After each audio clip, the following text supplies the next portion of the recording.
You ask Tiger to calculate. This deals with finding the midpoint between 2 points.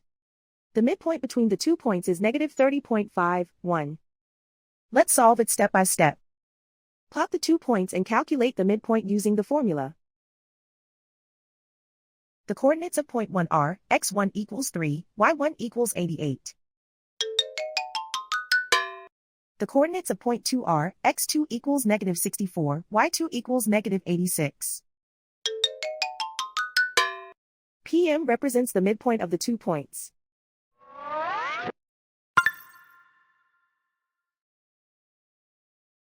Use the x values in the midpoint formula to find the midpoints x. x1 equals 3.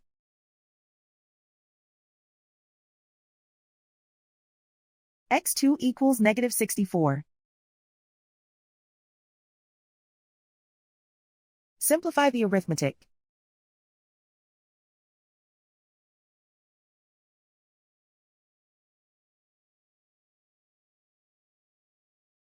Use the y values in the midpoint formula to find the midpoints y.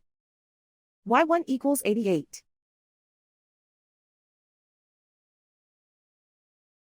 y2 equals negative 86.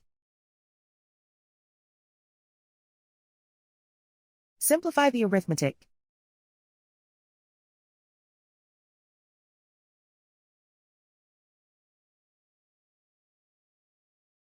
And so, the midpoint is negative 30.51.